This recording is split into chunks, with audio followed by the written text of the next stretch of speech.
ချစ်စရာအလွန်ကောင်းပေမဲ့မျိုးတုံးတော့မဲ့တလိဆန်လေးညီမပြမတော့အကောင်ကြီး60 80လောက်ပဲကျန်တော့တဲ့ AR လင်းမိုင်လေးတွေပဲဖြစ်ပါတယ်။ AR လင်းမိုင်လေးတွေဟာဒိုင်နီဆောတွေလိုမျိုးတုံးတော့မဲ့အဆင့်ကိုရောက်ရှိနေပြီပဲဖြစ်ပါတယ်။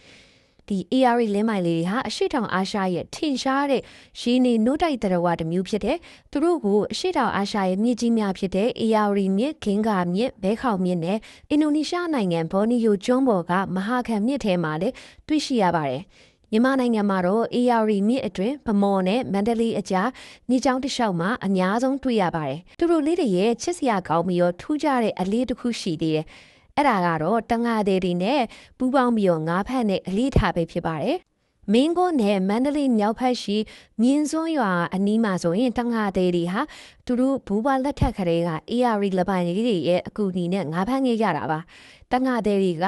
တစ်ချောင်းတစ်သားချောင်းလေးတွေနဲ့လှေကိုခောက်လိုက်လို့ရှိရင်သူတို့လေးတွေကအနားရောက်လာမယ်ပြီးရင်ငါးရှိတဲ့နေရာမှာဆိုအမီးနဲ့အချက်ပြတာတို့ခုံတာတို့လုပ်လို့ရှိရပေါ့နော်အဲ့ဒီအခါကျရင်တငါးသေးတွေကကွန်ပစ်ပြီးတော့ငါးဖမ်းကြပါတယ်ဒီလိုပူပေါင်းဆောင်ရွက်တဲ့အလေးထားကအရှင်နေတလိษံလောကမှာဆိုရှာရှာပပတွေးရတဲ့အပြုတ်မှုမျိုးပဲဖြစ်ပါတယ် AR လပိုင်းလေးတွေကလူတွေကိုကြောက်ရွံ့ခြင်းမရှိဘဲနဲ့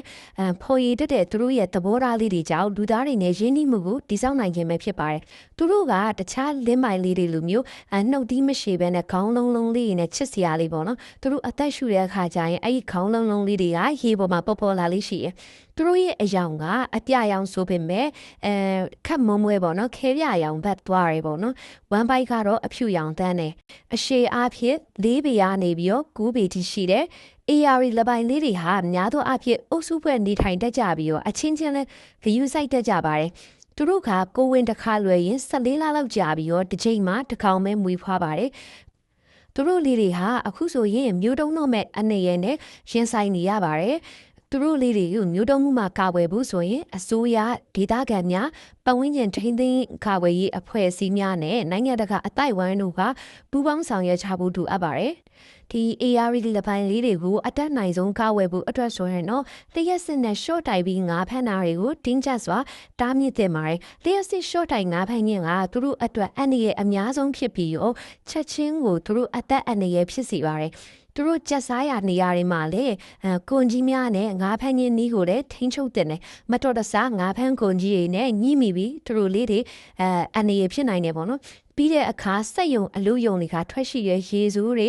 စိုက်ပျိုးရေးတုံတက်ဓာတုပစ္စည်းတွေနဲ့မြို့ပြမှာထွက်ရှိရအညစ်အကြေးတွေကိုဒီမြစ်ထဲဝင်ရောက်ခြင်းဟာလည်းမြစ်ရေကိုညဉ့်ညမ်းစေပြီးတော့လပိုင်းလေးတွေနဲ့သူတို့ရဲ့အစားအစာရရှိမှုအတွက်အများကြီးထိခိုက်စေပါတယ်ဒီချစ်စရာကောင်းတဲ့ AR လပိုင်းလေးတွေကိုမြန်မာနိုင်ငံရဲ့တဘာဝအမွေအနှစ်တစ်ခုအဖြစ်ညနိုးတံမိုးထားပြီးတော့ထိန်းသိမ်းစောင့်ရှောက်ဖို့အတွက်အရန်ကိုအရေးကြီးနေပြီပဲဖြစ်ပါတယ်